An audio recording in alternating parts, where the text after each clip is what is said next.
Mae mêl grug Cymru yn fêl hollol naturiol sy'n cael ei gynhyrchu gan wenyn mêl y gorllewin, gyda neithdar blodau grug rhostiroedd Cymru.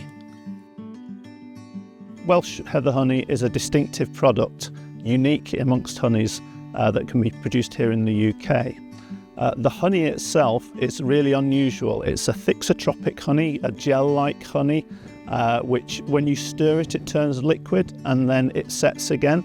Mae'r mêl yn cael ei flas nodweddiadol o'r grug porffor sy'n tyfu'n gyffredin ar ucheldir Cymru. Mae'r mêl yn cael ei gynaeafu rhwng mis Gorffennaf a mis Medi. Taste-wise, the honey is unforgettable. It has a real richness to it, a sweetness, but then followed with a bitter aftertaste, which just complements each other perfectly. Mae'r lliw ambr twfn a'r blas cadarn aromatig yn golygu ei fod yn hollol wahanol I unrhyw fêl arall. Yn aml, mae'r mêl hwn yn llai tryloiw, ond mae'r proffil blas cymhleth gyda blas y pridd a nodweddion blodeog ysgafn yn golygu fod llawer o ofyn amdano. Gallwch fwynhau'r mêl yma ar dost, mewn paned o de, neu fel cynhwysyn arbennig yn eich cwpwrdd.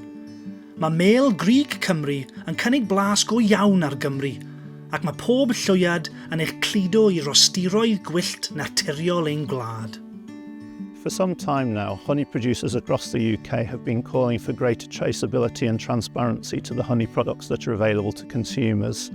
Gaining this GI status is really important, and as the first GI honey in the UK, it's really fantastic to have been involved as part of a group of producers in obtaining status which guarantees to the consumer where this honey comes from. The Welsh Honey Cluster is a group of producers who work together on a variety of projects. We made this application as a group.